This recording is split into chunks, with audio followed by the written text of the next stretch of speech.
Buenos días, gracias una vez más a cada uno de nuestros oyentes por la permanencia en la sintonía con la Z101. Saludos a la gerencia que siempre pone a disposición del pueblo dominicano esta estación con los objetivos de informar, orientar y educar a este maravilloso pueblo dominicano. Y a todos ustedes que a través de los 101.3 de la Z y todas sus frecuencias compartidas están ahí presentes con nosotros.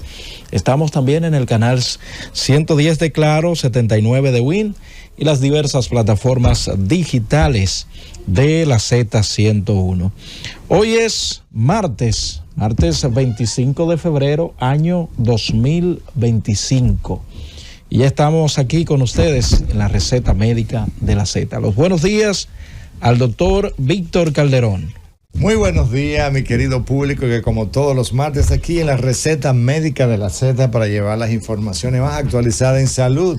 Saludo especial a nuestra querida Jocelyn Sánchez, doctora. Sea usted un color muy atractivo en estos días de lluvia. Nuestro querido Roberto. Buenos días, doctor. Un saludo especial para ti y a nuestra nueva invitada de hoy, la doctora María Isabel González. Una estrella que van a ver qué programa tan lindo vamos a realizar, Roberto. Y estamos concluyendo en el mes de la patria, que se inició justamente este 26 de enero con el 212º aniversario del nacimiento de nuestro patricio Juan Pablo Duarte, un hombre colmado de tanta fe, que dejó un legado precioso a nuestra nación. Indiscutiblemente que somos un país bendecido. Bendecido porque si nosotros nos vamos y nos remontamos a un 16 de julio del año 1838, cuando se funda la Sociedad Secreta de la Trinitaria, fue indiscutiblemente uno de los modelos de acción para poder lograr nuestra libertad como patria. Pero además es el único país del mundo, de todo el planeta Tierra, que tiene dentro de su bandera el escudo nacional, y dentro de su escudo nacional tiene la Biblia abierta, sobre todo en un versículo hermoso y precioso que es el versículo de Juan 8:32, que habla y dice que la verdad nos hará libre, y así es. Amén. Así es. Pero sobre todo, Roberto, un 29 de noviembre del año 1947, República Dominicana le otorgó el voto en una reunión de Naciones Unidas para que fuera creado el pueblo de Israel. Y eso traje como bendición a nuestro país, que nuestro país es un país privilegiado cuando llegamos a ese país de Israel. Señores, ahí ni visa necesitamos. Los dominicanos somos bien vistos y muy agradecido el pueblo por ese gesto realizado en ese año 1947 para la creación del Estado judío. Así que estamos felices de ser dominicanos. Este es un país bendecido, como bendecido bien por el Señor, doctor. Así es. Vamos a saludar a la doctora Jocelyn Sánchez Parra. Muy buenos días a todo el país. Bendiciones para todos aquellos que están en sintonía con esta receta médica de la Z a través de la Z101. Roberto, un martes lluvioso.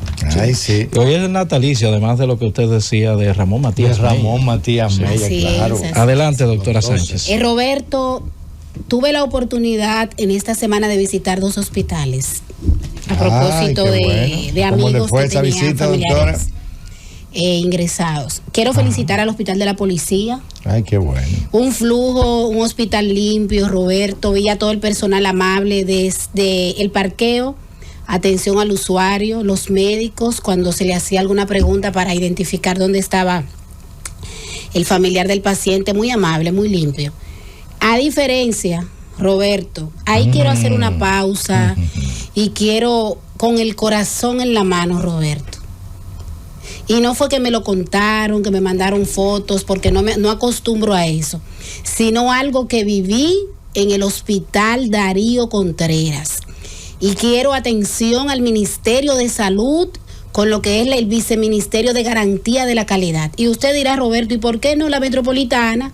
¿Y por qué no el Servicio Nacional de Salud, que tiene que ver con los hospitales? No, yo quiero que la Rectoría haga una intervención y que vayan a supervisar el hospital Darío Contreras. ¿Cómo? El abandono que tiene ese hospital desde que usted entra, doctor, por la emergencia. Wow. Los colchones están rotos, un deterioro, el flujo, ahí no hay. Mire, y una enfermera me dice, doctora, necesitamos un doliente que venga al Darío Contreras.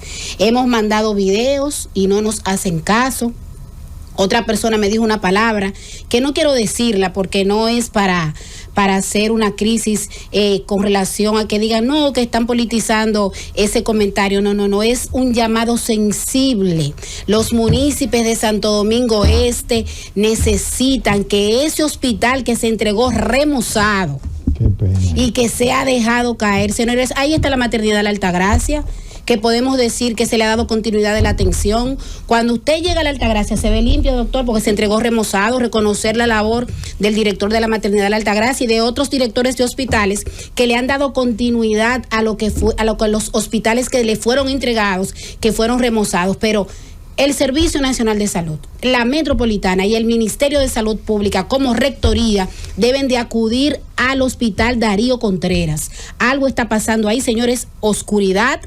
Todos los aires están dañados, doctor Calderón, y no fue que me lo contaron, no, señores, yo fui a la emergencia y una persona me dijo, usted es Servicio Nacional de Salud, qué bueno, porque aquí hacen falta muchas cosas y el deterioro que hay en cuanto a lo que es la planta física, señores, deja mucho que decir luego de una inversión que se hizo en ese hospital. ¿Y quiénes sufren?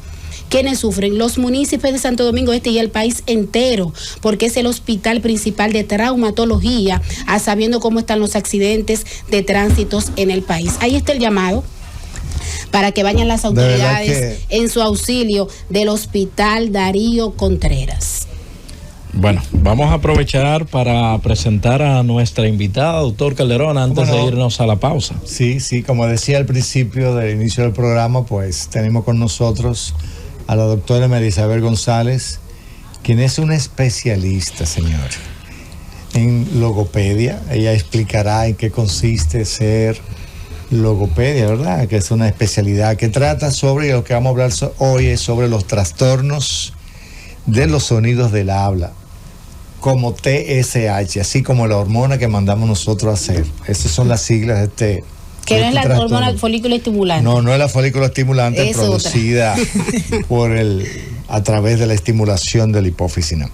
Así que hoy vamos a hablar sobre el trastorno del sonido del habla, que es un tema sumamente importante, doctora, porque son muchos los niños y es una de las principales consultas que ustedes reciben a nivel privado y público, ¿no? De los padres preocupados.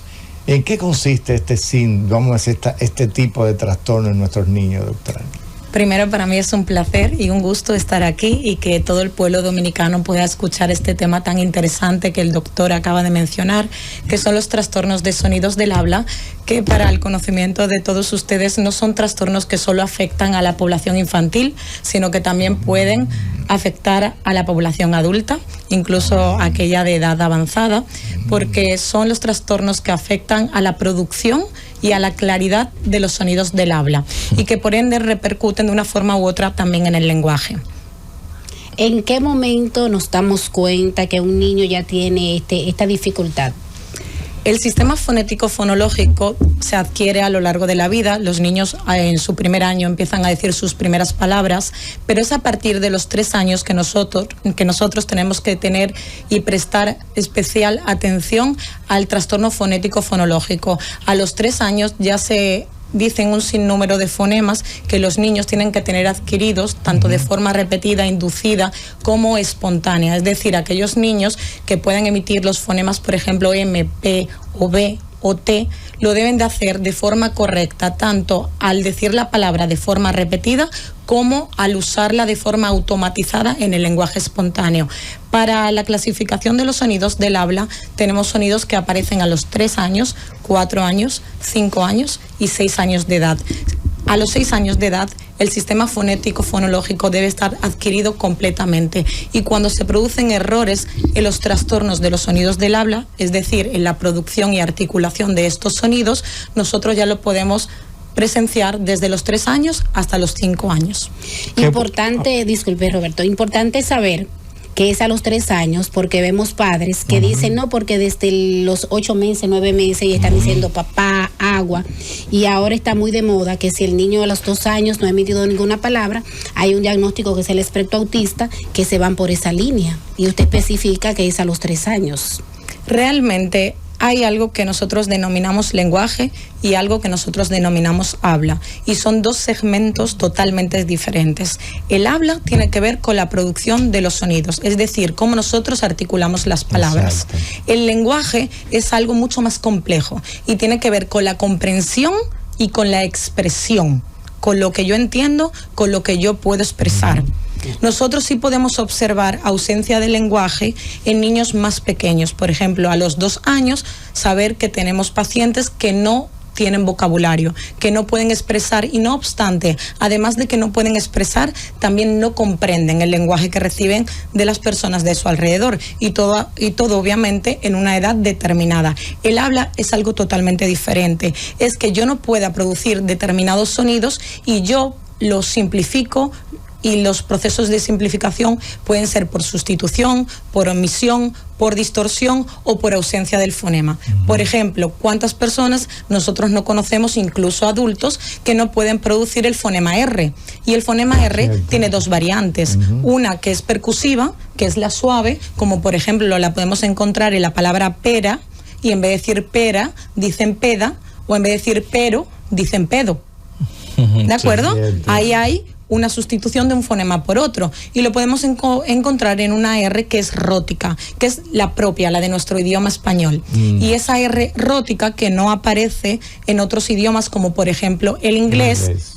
Hay personas, incluso adultos, que no pueden pronunciarla y que decir perro dirían perro, por ejemplo, pero ahí está distorsionada. Usted escucha la aproximación al sonido, no escucha una sustitución, ni siquiera una omisión, pero sí una distorsión del sonido, o incluso el ceceo. El ceceo es muy significativo en pacientes de temprana edad, pero a los 4 años ya los niños deben saber pronunciar el fonema S, que es totalmente diferente al sonido Z que decimos los españoles en palabras que llevan Z, como por ejemplo zapato, pero que no decimos en palabras que llevan S, como por ejemplo silla. ¿Qué ocurre? Que cuando el niño cecea, todos los fonemas que son S pasan a ser Z. Y entonces escucharás decir, wow, ¿cómo le fue en España? Pues no, no es España, es España con S. Me disculpan, ¿verdad? Pero usted habla de trastorno, ¿verdad? Pero ¿qué es lo que produce esta alteración en lo que tiene que ver con el trastorno fonológico fonético? La palabra trastorno es un tanto invasiva y cuando uno la escucha puede entender que es sumamente grave lo que está ocurriendo, como una enfermedad que ciertamente no es ninguna patología y no es ninguna enfermedad, porque las enfermedades se curan y estos trastornos también se intervienen, ciertamente. Se manejan, claro. Utilicé el término como lo utilizaste en el principio para ver. Y me encanta que usted lo haya mencionado así, porque así yo puedo clarificar. Excelente. El trastorno no es más que una dificultad. Sí. Y esta dificultad a nivel fonético, fonológico, puede aparecer, como dijimos, en cualquier momento de la vida, y se puede diagnosticar y se puede intervenir, y si se hace a edades tempranas siempre el pronóstico será más favorable.